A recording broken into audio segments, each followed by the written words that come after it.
कोकणातील प्रत्येक घडामोडींचे लाईव्ह अपडेट पाहण्यासाठी आताच कोकण कटा न्यूजच्या सर्व सोशल मीडियाच्या प्लॅटफॉर्मला लाईक, फॉलो आणि सबस्क्राईब करा। गुहागर तालुक्यातील शृंगारतळी बाजारपेठेमध्ये बेकरी दुकानापुढे खाद्यपदार्थ बनवण्यासाठी घरगुती सिलेंडरचा बिनधास्त वापर केला जातोय। या गोष्टीकडे संबंधित यंत्रणेचं नक्की दुर्लक्ष होत आहे की जाणून बुजून दुर्लक्ष केलं जात आहे असा प्रश्न आता निर्माण झालाय।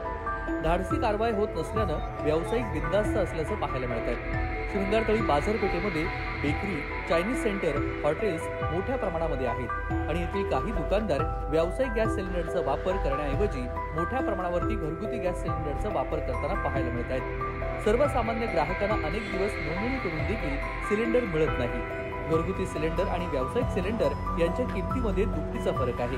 पैसे वाचवण्यासाठी व्यावसायिक छुप्या पद्धतीनं घरगुती सिलेंडरचा वापर करत असल्याचा गंभीर प्रकार शृंगारतळीमध्ये समोर आलाय।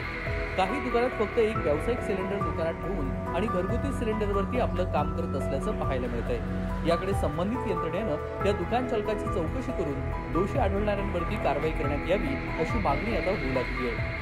उघडपणे ह्या गोष्टी प्रशासनाला आव्हान देत असून या प्रकाराकडे संबंधित विभागाचे डोळेझाक होत असल्याचं नागरिकांचं म्हणणं आहे। कोकण कट्टा न्यूज, शृंगारतळी, रत्नागिरी।